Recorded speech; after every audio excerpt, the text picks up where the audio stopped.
မြတ်စွာဘုရားရဲ့အကြောင်းသိပင်လေနေရာတိုင်းမှတ်တမ်းတင်ထားတာမရှိဘူးသို့တော်မြတ်စွာဘုရားဟောတဲ့တရားတွေကိုလွတ်မသွားအောင်တရားတွေကိုသာလဲဦးစားပေးပြီးတော့မှတ်တမ်းတင်ခဲ့ကြတယ်ဒါလည်းတနည်းအားဖြင့်ကျေးဇူးတင်စရာအလွန်ကောင်းတယ်အနုဆိုရင်အဆုံးအမတရားတော်ကနည်းနည်း story တွေကများနေမှာဖြစ်လိမ့်မယ်ပေါ့အခုတော့ story ဆိုတဲ့အကြောင်းအရာအထုပ်ပတ်တိကအနည်းငယ်သာပါပြီးတော့ပြောဆိုခဲ့တဲ့အဆုံးအမစကားတွေကပို့ပြီးတော့ပြည့်စုံတယ်အဲ့ဒါကျေးဇူးတင်စရာကောင်းတယ်ကျေးဇူးတင်စရာကောင်းတယ်ပညာရက်တွေများစွာဉာဏ်ရည်တယ်ပေါ့သို့တော်များစွာဉာဏ်ရည်တော့လည်းပဲဘုရားဟောသမျှတရားတွေအလုံးကိုမှတ်တမ်းတင်နိုင်သလားလို့ဆိုမတင်နိုင်ပါဘူးအချို့ဝက်တော့သာမှတ်တမ်းတင်တယ်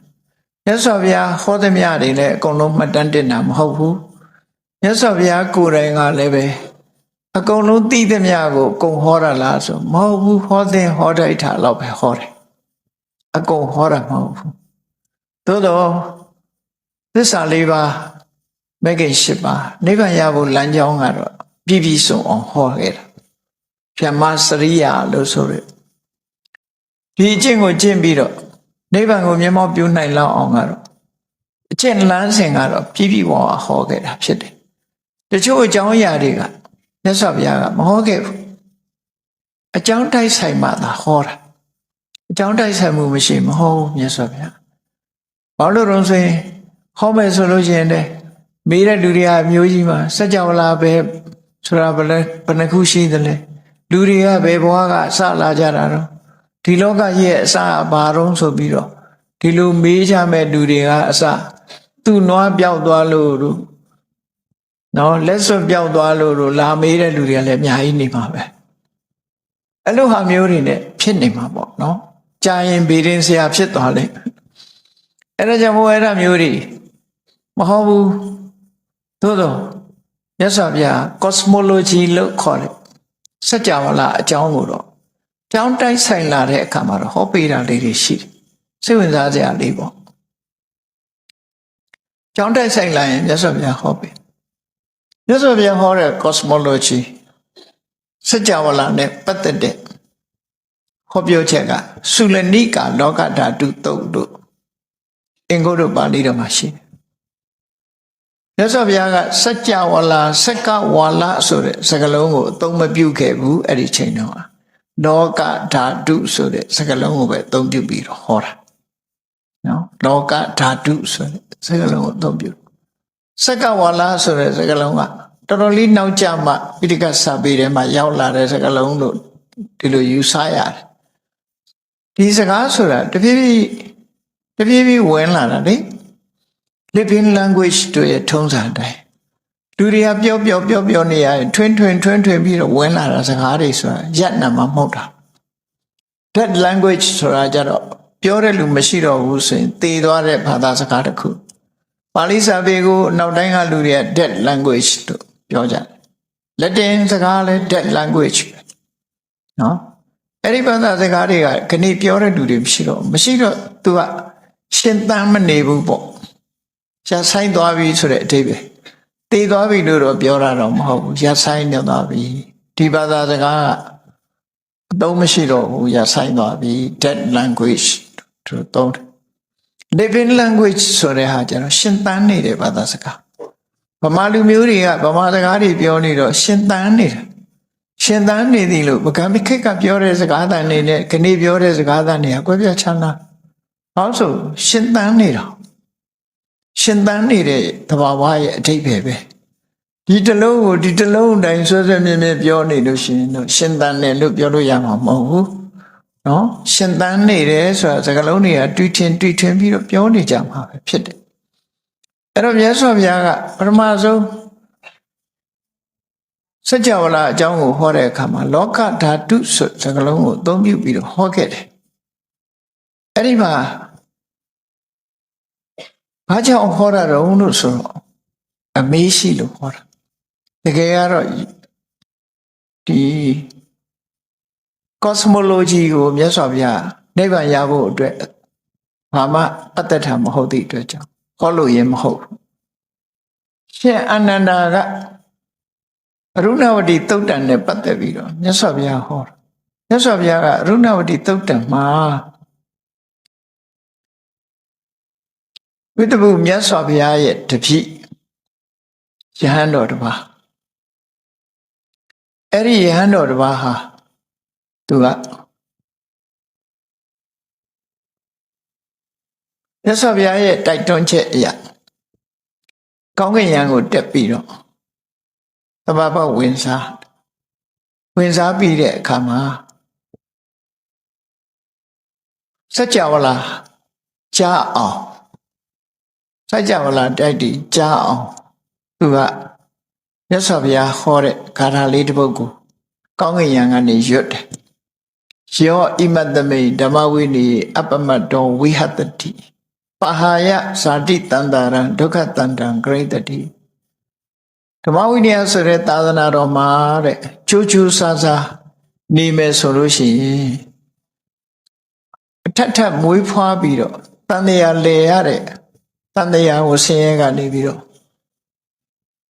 ဒီဒုက္ခကြီးကိုအဆုံးသတ်နိုင်မှာဖြစ်တယ်တန်တရားလဲရတဲ့ဒုက္ခကြီးကိုအဆုံးသတ်နိုင်မှာဖြစ်တယ်လို့ဒီအိဗယ်ပါတဲ့ခါလာလေးကိုဟောအဲ့တော့စัจ java လာ1000ကကြားအောင်သူကစัจ java လာ1000ကကြားအောင်ဒီမြတ်စွာဘုရားရဲ့ဝိတ္တပုမြတ်စွာဘုရားရဲ့တပည့်ကဒီလိုစွမ်းနိုင်တယ်လို့ဆိုတော့ရှင်အာနန္ဒာကသိကျင်တာအရှင်ဘုရားတဲ့သူက1000ကြားအောင်ပြောနိုင်တယ်မြတ်စွာဘုရားကဘယ်လောက်ကြားအောင်ပြောနိုင်တော့ဗျာဆိုတော့မြတ်စွာဘုရားကအာနန္ဒာသူကတာဝကငါကဗုဒ္ဓတူတာမှတ်လို့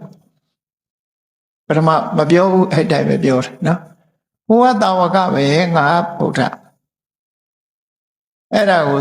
သိကျင်တော့ရှင်အာနန္ဒာကပ်မေးတဲ့အခါကျတော့မြတ်စွာဘုရားမိစัจ java လာ3မျိုးအကြောင်းကိုကြားဘူးလားဆိုပြီးတော့ဟောတော်မူပါဗျာဆိုတော့အဲ့ကြတော့မှဟောတော့စัจ java လာအကြောင်း3နော်စัจ java လာတွေဖွဲ့စည်းပုံကိုပြောလိုက်တာစัจ java လာဂရေတသိန်းအကြောင်းထီအောင်စัจ java လာ1000ကနေပြီးဂရေတသိန်းထီအောင်မြတ်စွာဘုရားအဲ့ဒီဂရေတသိန်းသောစัจ java လာတိတဟတိမဟာတဟတိလောကဓာတုလို့ဆိုလောကဓာတ်ကိုမြတ်စွာဘုရားဟာအတန်နဲ့လောကလူသားတွေအလုံးကြားအောင်ပြောနိုင်တယ်ဘယ်ပုံကြားအောင်လုပ်တယ်လဲလူတွေဆိုတာလေဒီစัจ java လာဆိုတာအချိန်ချင်းလဲတူချင်မှတူမအောင်အိတ်တဲ့လူကအိတ်နေပါလေရှိပါနော်အိတ်တဲ့စัจ java လာအိတ်နေနေ့လည်ဖြစ်နေတဲ့စัจ java လာနေ့လည်ညဖြစ်တဲ့စัจ java လာညမတူညီတဲ့အနေအထားမျိုးတွေရှိကြအဲ့ဒီအချိန်မှာအာလုံးတတိမူမိအောင်မြတ်စွာဘုရားမလုပ်လိုက်တော့ဆိုညခုံးမှာရှိတဲ့ညခုံးမွေးတော့မို့ဆံတော်မှာရှိတဲ့ဆံမဲညိုသောရောင်ခြည်တော်ကိုလွတ်ပြီးတော့လောကကြီးတစ်ခုလုံးကိုအမှောင်ချလိုက်တယ်လင်းနေတဲ့အချိန်မှာအမှောင်ချပြစ်လိုက်တဲ့အခါကျတော့အားလုံးကကြီးမားတဲ့အမှောင်တူကြီးကိုမြင်ပြီးကြောက်လန့်တကြားဖြစ်သွားနော်လင်းနေရကမှောင်သွားတယ်လို့သူဆိုမှောင်တဲ့နေရာလဲပိုးမှောင်သွားတယ်ဆိုဘာဖြစ်တာပါလဲဆိုလူတွေဟာလှုပ်လှုပ်ရွရွလှိုးထလာတဲ့အချိန်လေးမှာအုံနှလုံးမွေးညင်းဆိုတဲ့မြတ်စွာဘုရားရဲ့လက်ရရည်ခွေပြီးတော့နေတဲ့မွေးညင်းလေးညခုံးတစ်ခုကြားမှာရှိတဲ့အုံနှလုံးမွေးညင်းကခွေးခွေးလှုပ်နေတဲ့ဩရတရောင်ချီတော်ကိုလွတ်လိုက်ကားမှာအမောင်တူကြီးကပျောက်ကွယ်သွားပြီခွေးလက်သွားတယ်အဲ့ဒီအချိန်လေးမှာမြတ်စွာဘုရားဒီတရားကိုဟောလိုက်တာအဲ့ဒီနီးနဲ့ဒီစัจ java လာမှာရှိတဲ့တရားတွေအားလုံးကြားအောင်လို့မြတ်စွာဘုရားကအတန်ပြုခဲ့တယ်လို့အဲ့ဒါလို့ရှင်အနန္ဒာရဲ့မေးလျောက်မှုကြောင့် cosmology ဆိုတဲ့စัจ java လာအကြောင်းကိုဟောတာအရင်ကဟောထားဘူးလေပြည့်ပြည့်စုံစုံကတော့နော်သုရဏိကလောကဓာတုသုတ်ဆိုတာရှိတယ် အဲ့တော့အခုကဒါပြောလို့ရင်မဟုတ်ဘူးမြတ်စွာဘုရားမဟောတာတွေအများကြီးရှိတဲ့အကြောင်းနော်ဟောတာတွေလည်းရှိတဲ့အကြောင်းအဲ့ဒါလို့မြတ်စွာဘုရားဟောသမျှတရားတော်တွေကိုအကုန်လုံးမှတ်တမ်းတင်နိုင်တာမဟုတ်ဘူးဟောတာကလည်းအလွန်နည်းတယ်အကျိုးရှိတဲ့အခါအကြောင်းတိုက်ဆိုင်လာမှဟောတာဖြစ်လို့အဲ့ဒီတရားတော်တွေကိုမှတ်တမ်းတင်ပြီးတော့ထားတာအခုအဲ့ဒီမှတ်တမ်းတင်ထားတဲ့ထဲပဲမြတ်စွာဘုရားတရားကိုသာလည်းမှတ်တမ်းတင်တာမဟုတ်ဘဲနဲ့အခုလိုယန္တာပုဂ္ဂိုလ်တွေဟောသွားတဲ့မှတ်သားလိုက်တဲ့တရားတွေနတ်တွေပြမာတွေလျှောက်ကြားသွားတဲ့မှတ်သားလိုက်တဲ့တရားနဲ့ပတ်သက်တဲ့စကားတွေဒါတွေအလုံးကိုမှတ်တမ်းတင်ထားမှတ်တမ်းတင်ထားတဲ့ထဲမှာအခုထေရဂါထာဆိုတဲ့ကျမ်းကမထေရမြတ်တို့ရဲ့အမတ်တရားစကားများဆိုတာမှတ်တမ်းလုပ်ထားတော့ဘုန်းကြီးတို့တွေအခုကြားနာခွင့်ရအဲ့တော့ကင်္ခာယေဝရဆိုတဲ့ကိုတော့မှတ်တမ်းတင်တဲ့အခါမှာအတ္တဂရာတွေကသူဟာဘယ်မျိုးသားလဲလို့ဆိုရင်တာဝတိမျိုးသားတဲ့တာဝတိမျိုးတဲကပတ်စံချမ်းသာတဲ့မျိုးရိုးတဲကနေပြီးတော့လူဖြစ်လာတဲ့ပုဂ္ဂိုလ်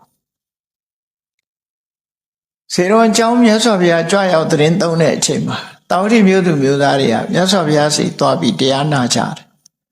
အဲ့ဒီတရားနာတဲ့တရားနာပရိသတ်ထဲမှာသူပါသွားတယ်ပါသွားပြီးတရားနာလို့သူဟာကြီးညိုတရာပွားပြီးတော့လူဘဝကခွာရှောင်ပြီးတော့ရဟန်းပေါင်းဝတ်သွားတယ်လို့ဒါအထက်ကရာတွေမှာဒီလိုဆိုတယ်သို့တော့ကွဲလွဲချက်ကဘာဖြစ်လဲကွဲလွဲချက်တွေရှိလာဗျမှတ်တမ်းတင်တာကွဲလွဲမှုရှိလာအပဌာနာဆိုရယ်ပါဠိတော်ကသူကိုယ်တိုင်ပြန်ပြောတဲ့ autobiography ပုံစံမျိုးနဲ့သူကိုယ်တိုင်ပြန်ပြောတဲ့စကားဟာအဲ့ဒါလေးကိုမှတ်တမ်းယူကြည့်သူကိုယ်တိုင်ပြန်ပြောတာကြတော့တာဝတိမျိုးကမဟုတ်ဘူးအဲ့တော့သူကိုယ်တိုင်ပြောတာကိုပဲပုံပြီးတော့မှတ်တမ်းတင်ရမှာဖြစ်တယ်ပေါ့အထက်ကရာပြောတာကိုမေ့ထားလိုက်တော့နော်တာဝတိမျိုးသားဆိုတာမေ့ထားလိုက်ပြီသူကိုယ်တိုင်ပြောတဲ့အတိုင်းမှတ်ကြည့်အောင်သူဟာဘယ်မျိုးသားလဲဘယ်သူလဲဆိုတာကိုအဘဓမ္ပါဠိတော်မှာသူကဘယ်လိုပြောတော့ပစ္စည်းမေစဘဝေဓာနိနောက်ဆုံးဘဝသူရောက်လာသူရဲ့နောက်ဆုံးဘဝဆိုတာဘယ်ကနေစပြီးသူလူလောကထဲမှာထင်ရှားလာတော့ဆိုဒီကဘာကနေပြန်ရည်တွက်လိုက်လို့ရှင်ကဘာတသိန်းဗုဒ္ဓမုဒ္ဒရာမြတ်စွာဘုရားဆိုပွင့်ခဲ့တယ်အဲ့ဒီဗုဒ္ဓမုဒ္ဒရာမြတ်စွာဘုရားလက်ထက်မှာဘုရားနဲ့တွေ့ဆုံပြီးကြီးညိုသရာပွားပြီးကုသိုလ်ကောင်းမှုတွေလုပ်ခဲ့တယ်အဲ့ဒီကနေပြီးကုသိုလ်တွေလုပ်လို့ဘဝတန်တရားဆက်ဆက်တန်တရားလဲခဲ့ပြီးတော့အခုနောက်ဆုံးဘဝလို့ဆိုတဲ့အချိန်မှာဂေါတမမြတ်စွာဘုရားပွင့်တဲ့အချိန်ပေါ့သူ့ရဲ့နောက်ဆုံးဘဝမှာဒီမှာလူလာဖြစ်တယ်လို့ပြောတာပစ္စည်းမေစဘဝေဓာနိယခုနောက်ဆုံးဘဝမှာတော့တဲ့ဇာတောဟံကောလိယပုရိကောလိယမျိုးမှာသူမွေးခဲ့ပါတယ်လို့ဆိုတယ်ကောလိယဆိုတာတာကိယနဲ့ကောလိယနှစ်ခုရှိတယ်တက္ကတိုင်းမှာတာကိယနဲ့ကောလိယမြတ်စွာဘုရားရဲ့ဆွေတော်မျိုးတော်တွေကောလိယဆိုတာမေတော်အမျိုးတာကိယဆိုတာခမည်းတော်အမျိုးအဲ့ဒီမိဖက်ဖဖက်အမျိုးတွေကအမေဘက်ကအမျိုးကောလိယမြို့မှာသူဟာမွေးဖွားခဲ့သူဖြစ်တယ်ဆိုတော့ကောလိယမှာဆိုရင်တော့သူကမင်းမျိုးအနေနဲ့မွေးဖွားခဲ့သူလို့သူတို့ဆိုမင်းမျိုးဖြစ်ခဲ့တယ်ဒါကြောင့်မို့သူကပြန်ပြောတယ်ခတ္တိယေကုလတံပန်နေဖိတေအိဋ္ဌိမဟာတနေသူနောက်ဆုံးဘဝမှာကောလိယမင်းမျိုးမှာသူမွေးခဲ့တာတဲ့ဖိတေအိဋ္ဌိမဟာတနေအဲ့ဒီအချိန်မှာတာယာဝါပြောတယ်အလုံးပြည့်စုံတယ်စီးပွားဥစ္စာတိုးတက်စီးပွားဥစ္စာဘလောက်တိုးတက်တယ်ဆိုတာကိုစဉ်းစားကြည့်အဲ့ဒီခေတ်ကချမ်းသာပုံကတစ်မျိုးနော်ခုခေတ်လိုတော့ကာကြီးတွေတော့စီးနိုင်မှုပေါ့ရှိမှမရှိတာတိမ်များလည်းမရှိသို့တော့သူတို့ချမ်းသာကြွယ်ဝမှုကလူတမချမ်းသာကြွယ်ဝမြတ်စွာဘုရားရဲ့ဖခင်ကြီးတော် သုတ်တော်ရဏမင်းကြီးအိမ်မှာဆိုရင်အလုတ်သမားတွေကိုနေ့စဉ်တလေးတံပေါက်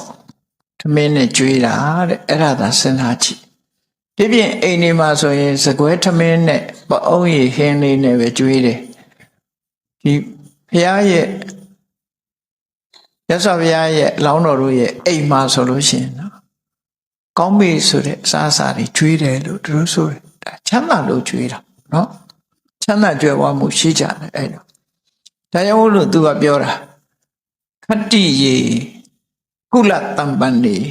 တကယ်ကိုဆွေကြီးမျိုးကြီးမင်းစိုးရာစာမျိုးတွေမှာတဲ့ဖီတီဟောပြောတယ်သားရတယ်အိတ်တီပြည်ပြည်စုံတယ်မဟာတနေဥစ္စာဒနာကြွယ်ဝချမ်းသာတယ်ဆိုတဲ့အမျိုးမှာသူဟာလူဖြစ်ခဲ့တာပါလို့ဒါသူ့ဘဝသူပြန်ပြောပြတဲ့စကားပဲအဲ့ဒါလို့ပြောပြီးသူဆက်ပြောတာယထာကပိလဝဋ္ထုသမိဗုဒ္ဓဓမ္မမထေတယိမြတ်စွာဘုရားကပိလဝမြို့ကြွလာတာပရမကျိန်ကြွတာရှိတယ်ပရမကျိန်ကြွတာဆိုလို့ရှိရင်ဘုရားဖြစ်ပြီးတဲ့နောက်တစ်နှစ်အကြာတစ်နှစ်ကြာတပေါင်းလာပြီမှာတပေါင်းလာပြီးတော့တဲကနေစပြီးခရီးထွက်ပြီးစုံလာပြီးမှရောက်သွားတာအဲ့ဒါပထမအချိန်ကြွတာနောက်ကြွတဲ့အချိန်တွေလည်းရှိသေးတယ်ဘယ်အချိန်ရင်လို့တော့မသိဘူးမြတ်စွာဘုရားသခင်ကိုရောမြတ်ကပိလဝမြို့ကိုကြွလာတဲ့အခါမှာတဲ့တရားဓမ္မကိုဟောပြောခဲ့တယ်ဆွေတော်မျိုးတော်တွေကိုတရားဟောတယ်နော်ယထာကပိလဝဋ္ထုသမိဗုဒ္ဓဓမ္မမထေတယိမြတ်စွာဘုရားဟာကပိလဝမြို့မှာတရားဟောခဲ့တယ်တဲ့တထာပတံနောတုကတိပပိစိအနာကာရိယအဲ့တော့တာဂုမင်းသားတွေကောလိယမင်းသားတွေဟာမြတ်စွာဘုရားပေါ်မှာကြီးညိုပြီးတော့ယဟန်ဝကြတာအများကြီးပဲအဲ့ဒါလို့ယဟန်ဝကြတဲ့အထက်မှာသူလည်းအဲ့ဒီထဲမှာပါဝင်ပြီးတော့အဲ့ဒီတော့ကယဟန်ဝခဲ့တယ်ဘုရားတရားနာရတဲ့အခါမှာကြီးညိုသရာပွားပြီးတော့တောထွက်နော်တောထွက်ပြီးသာသနာပေါ်ဝင်လိုက်တယ်ပေါ့သာသနာပေါ်ရောက်လာတဲ့အခါမှာသူ့ရဲ့စိတ်နေသဘောထားအားလျော်စွာမြတ်စွာဘုရားသခင်ကိုရောမြတ်ကဝိနိသိက္ခာပုဒ်ဒီပြညတ်ထားတာရှိတယ်အဲ့ဒီပြညတ်ချက်တွေနဲ့ပတ်သက်ပြီးတော့လုတ်ကောင်းလားမလုတ်ကောင်းလားဆိုတဲ့အပေါ်မှာတန်တရားသူများတဲ့ကြီးတဲ့ပုဂ္ဂိုလ်ဖြစ်လာတန်တရားကြီးတဲ့ပုဂ္ဂိုလ်ဖြစ်လာသူကအမြဲတမ်းတန်တရားအားကြီးတဲ့ပုဂ္ဂိုလ်လူဆိုတာတယောက်နဲ့တယောက်မတူတန်တရားကြီးတဲ့ပုဂ္ဂိုလ်ဘယ်သူမှမသိငါဘူးနော်တန်တရားကြီးလွန်းတဲ့ပုဂ္ဂိုလ်အဲ့မှာသူပြန်ပြောတာပါပြောတော့ဆိုကင်္ခာမေဘဟုလာအာတိသူကအမြဲတမ်းတွေးတောတယ်တွေးတောပြီးတော့သူမဆုံးဖြတ်နိုင်ရင်တန်တရားဖြစ်တာပေါ့ဟုတ်လားသူရတွေးမှတန်တရားဆိုတာဖြစ်တာဟုတ်ဘာမှမတွေးဘဲနဲ့အေးဆေးဆေးနေတဲ့လူလည်းရှိတာသူကတော့မဟုတ်ဘူးတွေးတယ်အတွေးများတဲ့အခါကျတော့ကင်္ခာမေဘဟုလာအာတိကပ္ပကပ္ပေတဟိန်တဟိန်ထိုကိစ္စတွေမှာယဟန်တန်ဃာတွေလုတ်ကောင်းသလားယဟန်တန်ဃာတွေနဲ့အဆတ်သလားသို့မဟုတ်မလုတ်ကောင်းဘူးလားမအဆတ်ဘူးလားဆိုတဲ့အချက်တွေနဲ့ပတ်သက်ပြီးတော့သူဟာတန်တရားပွားတဲ့ပုဂ္ဂိုလ်ဖြစ်တယ်တဲ့အဲ့လိုတန်တရားပွားခဲ့တယ်ဆိုတဲ့အကြောင်းသူပြန်ပြောတာအဲ့တော့သူတန်တရားပွားပုံလေးတစ်ခုကိုပြောပြမြတ်စွာဘုရားကယောဘနာဘိက္ခုဝိကာလေခာရဏိယံဝါဘောဇနိယံဝါခာရိယဝါဘုံဇေယဝါပါစိတ္တယံဝိကာလအချိန်စွန့်စားရမယ့်အချိန်မဟုတ်တာနေ့မွန်းလွဲတဲ့အချိန်ကနေပြီးနောက်တည့်အာယုမတက်မီအတွင်းဝိကာလအချိန်မှာခဲဝယ်ဘောဇင်ကိုစားမယ်ဆိုရင်ပါစိတ်အဘသင်တယ်လို့မြတ်စွာဘုရားအဲ့လိုပြောအဲ့ဒီပဲခဲဝယ်ဘောဇင်ဆိုတဲ့နေရာမှာခဲဝယ်ဆိုတာလူတွေကြွကြွဝါစားတဲ့မုံပဲတေးစားခဲဝယ်ဘောဇင်ဆိုတာအမာကန်စားတဲ့ထမင်းဟင်းလို့ပြောပါစို့နော်အဲ့ဒါ အဲ့ဒီခေါ်ပွဲဘောဇဉ်တွေကိုဝိကာလအချိန်မှာမစားရဘူးလို့ပြီးတော့ကာလိက၄မျိုးဆိုပြီးတော့သတ်မှတ်ထားတာရှိတယ်နော်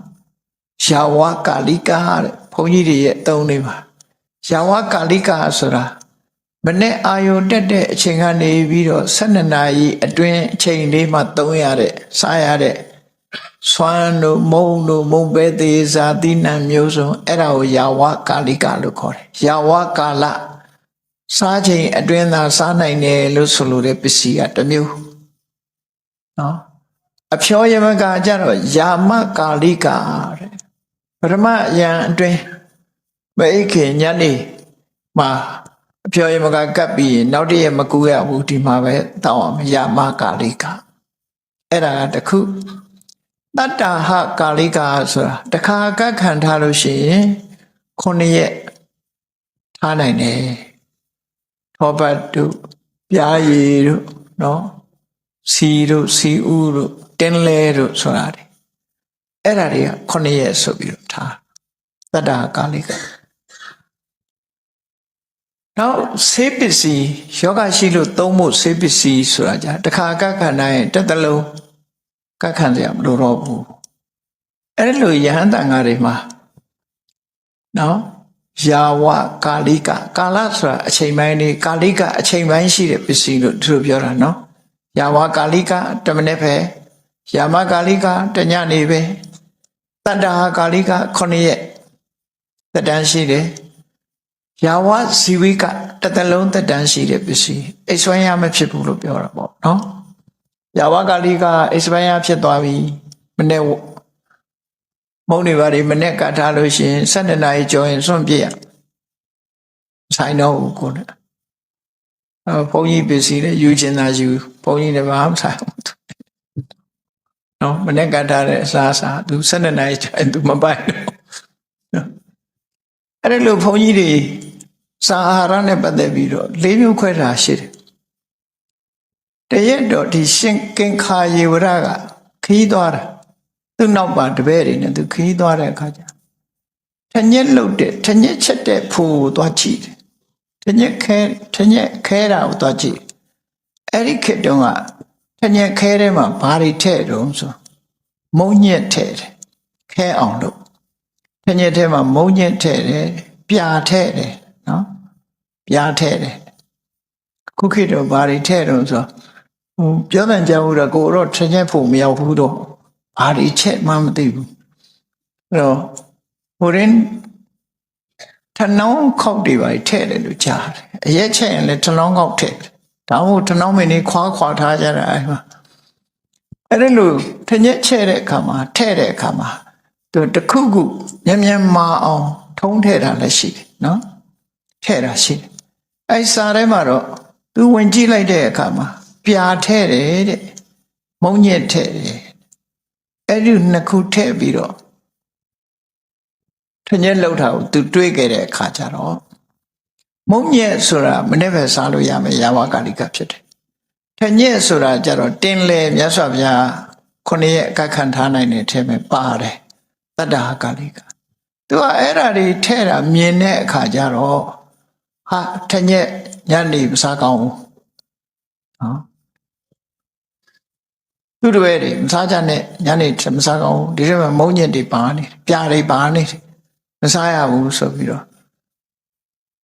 အဲ့ဒါလို့ထညက်ကိုတပည့်ပရိသတ်နဲ့တော့တန်တရားရှိတယ်ဒီထဲကိုမုံညက်တွေပါနေတယ်အဲ့ဒါညနေမစားကောင်းဘူးဆိုမစားတန်တရားရှိတယ်သူကနော်မစားကောင်းတဲ့ဟာဖြစ်မယ်မြတ်စွာဘုရားကဒီဂုလဆိုတာအကြောင်းရှိလို့ရှိရင်ထညက်ကိုညနေမှာဒေနာယောဂါတို့ဘာလို့ရှိရင်စားကောင်းတယ်လို့သူခွင့်ပြုထားတာသူကတန်တရားရှိပြီးတော့မစားကောင်းဘူးဆိုသူတပည့်တွေရောမစားကြဘူးရှောင်ကြအဲ့ဒါကတစ်ခုနောက်တစ်ခုကျတော့သူလမ်းသွားရင်ဘာတွေတွေ့တော့ဆိုလူမစင်ပုံတွေ့တယ်အဲ့ဒီမစင်ပုံကကလားဆိုတော့ကလပဲတွေပဲနောက်တွေစပြီးတော့ပါထားတဲ့မစင်ပုံဖြစ်တယ်အဲ့ဒီမစင်ပုံတွေကပဲနောက်ပင်ကြီးကပေါက်တယ်ပေါက်တော့သူကတွေးတယ်ဟာပဲနောက်တွေကစားပြီးတော့လည်းပဲအပင်ပြန်ပေါက်တယ် လူဖိုက်တဲ့ရောက်ပြီးတော့လည်းပင်ပေါက်တယ်အဲ့တော့ပဲနောက်တွေလည်းမစားတိုက်ဘူးမုတ်ကဆိုနော်အဲ့ပဲနောက်လည်းမစားကောင်းဘူးဆိုပြီးတော့သူကအဲ့လိုတန်တရားနဲ့သူ့တွေလည်းမစားဘူးသူလည်းမစားဘူးတန်တရားရှိလို့ရှောင်းတယ်အဲ့တော့မြတ်စွာဘုရားစီရောက်တဲ့အခါကျတော့သူ့ရဲ့တန်တရားတွေနဲ့ဖြစ်တော့မြတ်စွာဘုရားဘာပြောတော့ဆိုယဟန်တွေကိုမေးထညက်သေးကိုမုံညက်တို့ပြာတို့ထဲတာဘာအတွက်ထဲမာဖို့ထဲတာပါအဲ့တော့မာဖို့ထဲတယ်ဆိုလို့ရှိရင်စားကောင်းတယ်ဆိုမြတ်စွာဘုရားခွင့်ပြုပေးတယ်ဥပဒေပြန်ပြညတ်ပေးရတယ်သူတန်တရားဖြစ်နေနောက်ပဲနောက်ပင်ကဖိုက်ထဲရောက်ပြီးတော့အစာချေလို့စွန့်တဲ့အခါမှာပြန်ပြီးတော့အပင်ပေါက်တယ်လို့သူကယုံတာအဲ့တော့မြတ်စွာဘုရားအဲ့ဒါကြတော့ကဲစားပြီးတဲ့ပဲနောက်စေးကပေါက်သည်ဖြစ်စေမပေါက်သည်ဖြစ်စေပဲနောက်စားကောင်းပါတယ်လို့ဆိုပြီးတော့ပြန်ရှင်းပြအဲ့ဒါသူတန်နေရာနဲ့ပတ်သက်တဲ့ဝိထုဇာလံနှစ်ပုဒ်ပဲသူများလို့မဟုတ်ဘူးသူကကြံ့ကြံ့ဖမှန်တန်တရားဖြစ်တဲ့ပုဂ္ဂိုလ်ဒါကြောင့်မို့အဲ့ဒီကစပြီးသူ့ကိုဥကင်္ခာယေဝရလို့ခေါ်ကြတယ်တန်တရားကြီးတဲ့ကိုရောဆိုပြီးတော့သူအဲ့လိုခေါ်ကြတယ်အဲ့ဒီလိုကနေပြီးတော့နောက်ပိုင်းကတော့သူတရားဓမ္မကျင့်ကြံကြုတ်ကိုအထုတ်တော့ရဟန္တာတော့ဖြစ်မှာပေါ့နော်အဲ့ဒါကိုသူပြန်ပြောပြတာကင်္ခာမေဘဟုလာအာတိသူကတန်တရားတွေကြီးခဲ့တယ်ကပ္ပကပ္ပေတဟိန်တဟိန်ထိုကိစ္စတွေမှာဒါရဟန်းတော်တွေအတွက်အသတ္တလားမအသဘူးလားဆိုတာနဲ့ပတ်သက်ပြီးတန်တရားတွေဖြစ်တယ်သဗ္ဗန္တံဝိနေယီဘုဒ္ဓောထေတ္တဝါဓမ္မမုဒ္ဓမံမြတ်စွာဘုရားသခင်ကိုရောမြတ်ကအကောင်းဆုံးဒေသနာတရားကိုဟောပြောပြီးသူ့ရဲ့တန်တရားတွေကိုဖယ်ရှားပေးခဲ့ပါတယ်မြတ်စွာဘုရားကိုကျေးဇူးတင်တယ်ပေါ့။လို့ဆိုသူတန်တရားတန်းလန်းနဲ့လောက်ကောင်းသလားမလောက်ကောင်းဘူးလားနဲ့အဲ့ဒါလိုဖြစ်ခဲ့တယ်တဲ့။သူပြန်ပြောပြတာနော်။အဲ့ဒီလိုတန်တရားကင်းအောင်ဘုရားကရှင်းပေးလိုက်တဲ့အခါမှာစိတ်ချမ်းသာမှုရသွား။ချို့ကြတော့ကိုယ်တီလာလေးကိုကိုယ်ဆင်ရင်ကိုယ်တီလာကိုကိုယ်စင်ကြယ်ခြင်းတဲ့အခါကျတော့ရဟန်းနေမှာဝိနည်းကုတ်ကုတ်စာဆိုတဲ့တန်တရားဖြစ်တတ်တယ်အဲ့ဒါတကယ်စင်ကြယ်အောင်လုပ်ချင်တဲ့ပုဂ္ဂိုလ်ကြတော့အဲ့ဒါအနှောက်အယှက်ကြီးတစ်ခုပဲနော်ငါတီလာစင်မစင်ကြယ်လားတန်တရားတွေဖြစ်တယ်အဲ့ဒါလို့တန်တရားတွေများပြီးတော့ဒုက္ခရောက်တတ်တယ်ပေါ့တချို့လဲဘုန်းကြီးတွေကဘုန်းကြီးဘွားနဲ့နေအာဘကရှိတော့တန်တရားတွေများလာတဲ့အခါကျလူထွက်ကြတဲ့ကိုယ်တော်တွေလည်းရှိနော်တန်တရားကြောင့်လူထွက်တာသူတို့ကိုယ်တီလာကိုကိုအားမရတဲ့အခါလူထွက်လိုက်ကြတယ်အဲ့ဒါလို့ဒီမြန်မာပြည်မှာအစဉ်လာတစ်ခုရှိတယ်ဆရာတော်ကြီးတွေအစဉ်လာတစ်ခုဖြစ်ဘာဖြစ်လဲဆိုလို့ရှိရင်ပြန်တော်မူကန်ဒီကြတော့ဖိုးသူတော်ဝတ်လိုက်ကြတာနော်ဘာဖြစ်လို့ဖိုးသူတော်ဝတ်တော့ဆိုရဟန်းဘဝမှာအဘဆိုတာတင့်တတ်တာမတိဘဲနဲ့တင့်နေတဲ့အဘမျိုးကလည်းရှိတတ်တယ်မြတ်စွာဘုရားဟောတယ်အဘတန်းလန်းနဲ့သိလို့ရှိရင်ငရဲနဲ့တရိษံတစ်ခုခုပဲလို့ဟောထားတော့ကြောက်တယ်ကြောက်တော့ဘုန်းကြီးဘုရားမှာနေလို့ရှိရင်ဒီသီလမစင်ကြယ်လို့ရှိရင်ငါတို့ဘုရားအဆင်မပြေဘူးအဲ့တော့10ပါးလေးနဲ့ပဲနေတော့မယ်9ပါးလေးနဲ့နေတော့မယ်ဆိုသေမဲ့ယောဂဖြစ်လာပြီဆိုကျွတ်တင်ပြီးလူထွက်ပလိုက်ကြမသေးလို့ရှိရင်ဖိုးသူတော်တန်းလန်းဖြစ်နေကြနော်သေသွားရင်တော့ကိစ္စမရှိဘူးအဲ့ဒါမြန်မာရာဇဝင်မှာရှိတယ်မြန်မာရာဇဝင်မှာရှိတယ်လူလဲကြတယ်ဆိုတဲ့အစဉ်လာလေးတစ်ခုရှိတယ်နော်ဒီကနေ့မှာဆိုရင်အဘတန်လန်းနဲ့မသေးခြင်းလို့လူလဲပြီးတော့၅ပါးသီလလေးနဲ့သေချတယ်တန်တရားကြောင့်မို့လို့အဲ့ဒါလို့လို့နော်အဲ့ဒီမှာရှင်ကင်္ခာယေဝရဟာလည်းပဲနေမတိထိုင်မရှိလို့ပဲဟိုဟာလေးဆိုရင်အမအကလာလုံးမလုံးကောင်းရင်လားဒါလေးကရောသိက္ခာပုဒ်များထိနေမလားသူစိတ်ထဲမှာအဲ့လိုတန်တရားတွေကအလွန်ကြီးနေတော့မြတ်စွာဘုရားကအဲ့ဒီတန်တရားတွေကိုဖျောက်ပြီးတော့ဟောပြီးအဲ့လိုပုဂ္ဂိုလ်မျိုးတွေရှိတယ်ဘုရားလက်ထက်တုန်းကသိက္ခာပုဒ်150 229သွဲတဲ့ကခဏနဲ့တက်ပြီးပြောလို့ဆိုရင်140ကျော်လေးပဲရှိတယ်အလုံး150ထားသိက္ခာပုဒ်150နဲ့ပတ်သက်ပြီးတော့ အလေးနဲ့ထားပြီးဆင်ញင်သုံးသက်တဲ့ကိုရောတပါးဖះသွားလျှောက်တယ်ရှင်ဘုရားတဲ့သိက္ခာပုဒ်တွေကအများကြီးတယ်150ကျော်ရှိတယ်ဒီတော့မကျင့်နိုင်ဘူးတဲ့အဲ့ဒါတွေမကျင့်နိုင်တော့ဘူးတဲ့များလုံးအကြီးတယ်မလိုက်နိုင်ဘူးတဲ့အကုန်လုံးဆိုတော့မြတ်စွာဘုရားအဲ့ဒါဆိုရင်အဲ့ဒီသိက္ခာပုဒ်တွေအများကြီးမလိုက်နိုင်ရင်မင်းတစ်ခုတည်းပဲထိမ့်ဖို့ကွာတဲ့ဘာထိမ့်ရမှာတော့မစ္စိတ်ကလေးပဲထိမ့်လို့ပြောတယ်အဲ့တော့စိတ်ထိမ့်လိုက်ရင်လည်းအကုန်ပြီးပါတယ်လို့ဆိုတော့တန်တရားပေါ့နော်တန်တရားဘုန်းကြီးဆိုတာကသင်္ကန်းအသစ်လေးရလာတဲ့အခါမှာလည်းအဋ္ဌံတင်ထားရတယ်မတင်မဲတဲ့ဒီတိုင်းထားလို့10ရက်ကျော်သွားရင်အဘသစ်များသင်္ကန်းအသစ်ကလေးကိုဝတ်လို့ရှိရင်လည်းဘိန္ဓုထိုးတယ်ဆိုအပြောက်ကလေးချရတယ်အဋ္ဌံတင်ရတယ်အဲ့ဒါမလုပ်ဘဲနဲ့ဒီတိုင်းဝတ်ရင်လည်းအဘကဖြစ်ပြန်ရောဒါကြောင့်မို့လို့ဒုံလဘဝတ်တဲ့လူတွေပြောတာမင်းတို့ဘာလို့အကုသိုလ်ဝင်းယူချင်တာတော့ဒီတိုင်းနေလည်းပဲနိဗ္ဗာန်ရောက်ပါတယ်လို့နိဗ္ဗာန်ရောက်ပါတယ်ဘုန်းကြီးကောင်းတယ်ပြီးဝတ်နေကြတယ်အဲ့တော့ဒုံလဘကိုဒါမှအားမပေးဘူးလို့ဘာလို့လဲဆိုရင်တချို့ကဒုံလဘရဟန်းခံပြီးတော့ပတ်သက်နေလဲကိုင်နေကြညနေလဲအစားတောက်တွေကိုင်နာတယ်တခါတလေဒီလာကြတဲ့ဒုံလဘတချို့တွေပေါ့နော်အဲ့တော့သိက္ခာပုဒ်တွေကတိမ်ကထွက်ကြတဲ့ပတ်စံလူခံလိုက်ပြီးသွားပြီတိမ်ကနေထွက်လာကြတဲ့ပတ်စံကလက်ထဲရောက်လာအဲ့ဒီကလေးကအာဘတွေကတင့်ကုန်ပြီဟောအဲ့ဒီလူပမာပြည်မှာတော့ဒုံလဘယဟန်ခန္ဓာဒီပဲနေနိဗ္ဗာန်မြန်မြန်ရောက်မလို့ထင်လို့လားမသိဘူးအဲ့တော့နိဗ္ဗာန်ကတော့ကျင့်မှရောက်မှာပဲဘုန်းကြီးနဲ့ကျင့်နဲ့ရောက်တယ်လူနဲ့ကျင့်နဲ့ရောက်မှာပဲမကျင့်ရင်ကတော့ဘုန်းကြီးကပို့ဒုက္ခပေးလိမ့်မယ်အဲ့ဒီလိုတန်တရားတွေရှိလာလို့တန်တရားကင်းအောင်ဆိုပြီးတော့ဟောတာဟောတဲ့အခါကျတော့မှသူမြတ်စွာဘုရားကိုကျေးဇူးတင်တယ်တတောဟံတိဏ္ဏတန်တာရောတဒါဇာနဒုက္ခေရတောတန်တရားကင်းသွားတဲ့အခါစိတ်နှလုံးအေးချမ်းသွားပြီးတော့သမထကျင့်စဉ်တစ်ခုကျင့်လိုက်တဲ့အခါဇံကိုအခြေခံပြီးတော့သူဟာနော်ဇံကိုအခြေခံပြီးတော့ဝိပဿနာတရားအားထုတ်လိုက်တဲ့အခါယ ahanan ဖြစ်သွားတယ်ဝိဟရာမိတဒါဗုဒ္ဓောမန္ဒိတဝါဧတတရပြဝေသူဟာတန်တရားတွေကင်းစင်ပြီးစိတ်နှလုံးအေးချမ်းပြီးတမာရီရအောင်ကျင့်လိုက်တဲ့အခါမှာထိုတမာရီဇံနေရလာပြီးတော့ထိုဇံကိုအခြေခံပြီးဝိပဿနာရှုလိုက်တဲ့အခါမှာကိရိတာအတော်တွေကုန်တဲ့ယ ahanan ဖြစ်သူရောက်သွားတယ်အဲ့ဒီလိုရောက်သွားတဲ့အခါမှာမြတ်စွာဘုရားကသူ့ကိုမေးရှိတယ်တဲ့ဘာမေးရှိတော့ဆိုရင်ယာကာစိကင်္ခာဣဒဝါဟုရဝါသဝေထိယဝါပရဝေထိယဝါယေသာနိယောတာပစဟန္တိတပ္ပအာတာပိနောဗြဟ္မစရိယံစရန္တာဥဒ္ဒံပါဠိတော်မှာမြတ်စွာဘုရားရဲ့ဒီကင်္ခာယေဝရဇံဝင်စားပြီးတော့စိတ်နှလုံးအေးချမ်းစွာတန်တရားတွေလွတ်လွတ်ကင်းကင်းနေတဲ့အခါမှာမြတ်စွာဘုရားကသူ့ဟာသူဥရန်ကျူးတဲ့ဂါထာအနေနဲ့ဖော်ပြတယ်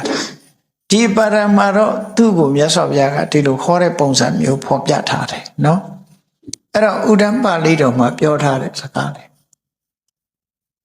ယာကာစိကင်္ခာဣဒဝါဟုရဝါတဝေထိယဝါပရဝေထိယဝါဆိုကိုယ်ခန္ဓာနဲ့ပတ်သက်တဲ့အာယုံပဲဖြစ်စေသူတော်ဘာခန္ဓာနဲ့ပတ်သက်တဲ့အာယုံပဲဖြစ်စေဒီဘဝအတွက်ပဲဖြစ်စေနောက်ဘဝအတွက်ပဲဖြစ်စေတဲ့ယုံမတန်တရားတွေသူဟာဖြစ်ခဲ့တယ်ဝိနည်းနဲ့ပတ်သက်တဲ့ယုံမတန်တရားတွေမဟုတ်ဘူးသူတန်တရားတွေများစွာဝင်ခဲ့ဘူးတဲ့ယေဇာနီနောတာပစဟန္တိတပ္ပဇန်တရားကိုရပြီးဇန်ကိုအခြေခံပြီးတော့ဝိပဿနာဉာဏ်ရှုမှတ်ပွားများလိုက်တဲ့အခါ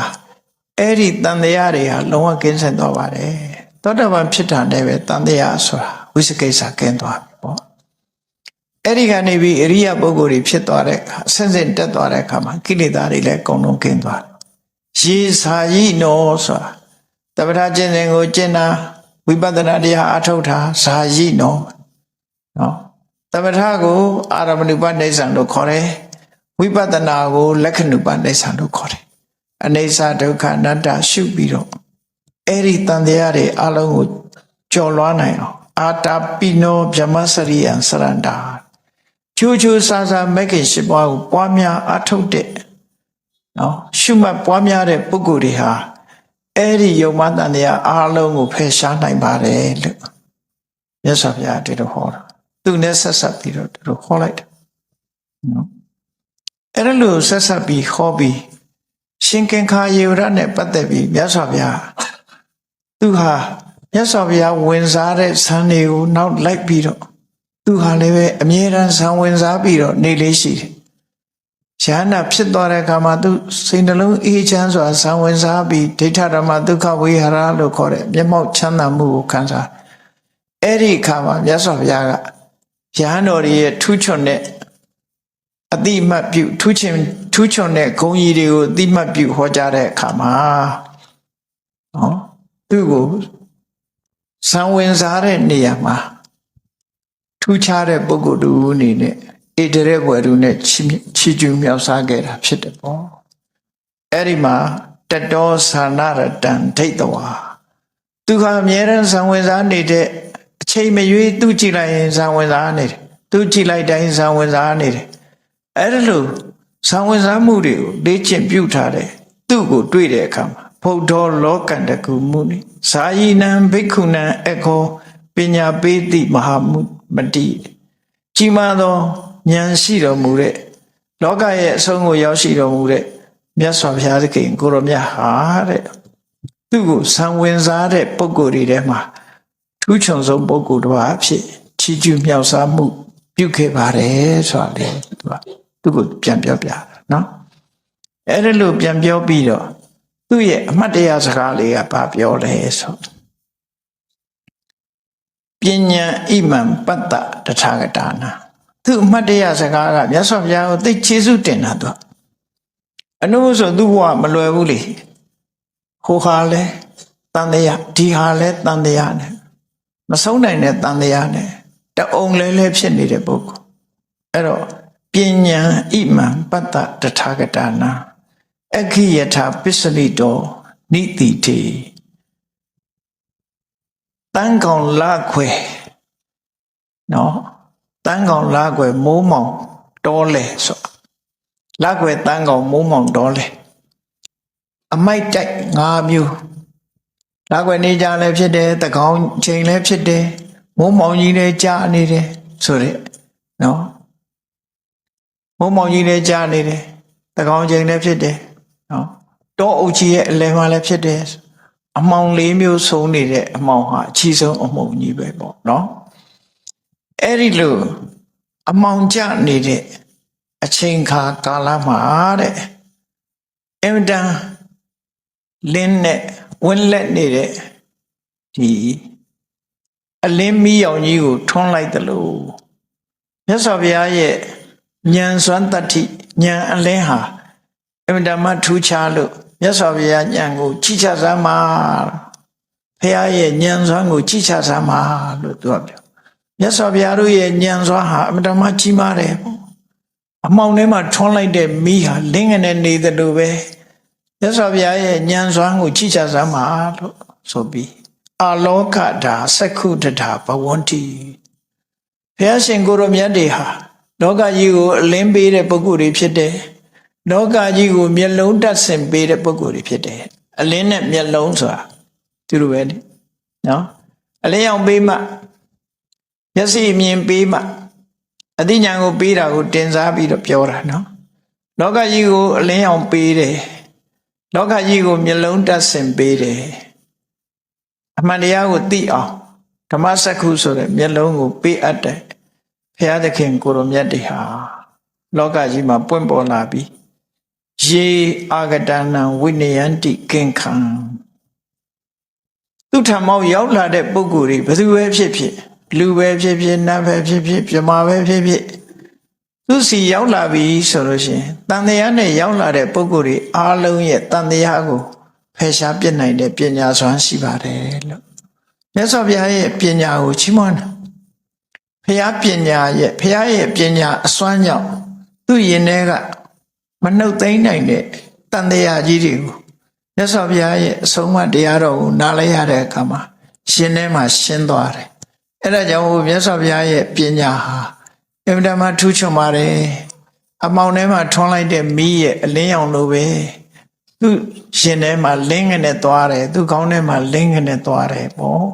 မြတ်စွာဘုရားဟာလင်းရောင်တွင်တဲ့ပုဂ္ဂိုလ်ကြီးဖြစ်တယ်မျက်စိအမြင်ကိုပေးတဲ့ပုဂ္ဂိုလ်သူမြတ်တွေဖြစ်တယ်သူစီရောက်လာလို့ရှိရင်ဘယ်ပုဂ္ဂိုလ်ပဲဖြစ်ဖြစ်တန်တရားကင်းမှုအဲ့ဒီရောက်လာတဲ့ပုဂ္ဂိုလ်ရဲ့တန်တရားကိုပယ်ဖြောင်းပေးနိုင်တဲ့စွမ်းရည်တတိရှိကြပါပေတယ်လို့မြတ်စွာဘုရားကိုချီးကျူးဂုဏ်ပြုတဲ့ဒီဂါထာဟာသူ့ရဲ့အမတ်တရားစကားပဲဖြစ်တယ်ပေါ့အေးအဲ့ဒီအမတ်တရားစကားကိုပြောတာကိုပဲဒီမထေရမြတ်ရဲ့အမတ်တရားစကားအဖြစ်ထေရဂါထာပါဠိတော်မှာမှတ်တမ်းတင်ထားတာဖြစ်တယ်တရားချစ်ခင်သူတော်စင်ပြိဿအပေါင်းတို့တန်တရားကိုကင်ပြအောင်ခေါ်စွမ်းနိုင်တဲ့မြတ်စွာဘုရားရဲ့ပညာစွမ်းကိုချီးမွမ်းထောမနာရတယ်လို့မိမိတို့တဏ္ဍာမရှိတဲ့တန်တရားဖြစ်เสียရည်နဲ့ပတ်သက်လာလို့ရှင်လေမြတ်စွာဘုရားရဲ့အဆုံးအမတရားက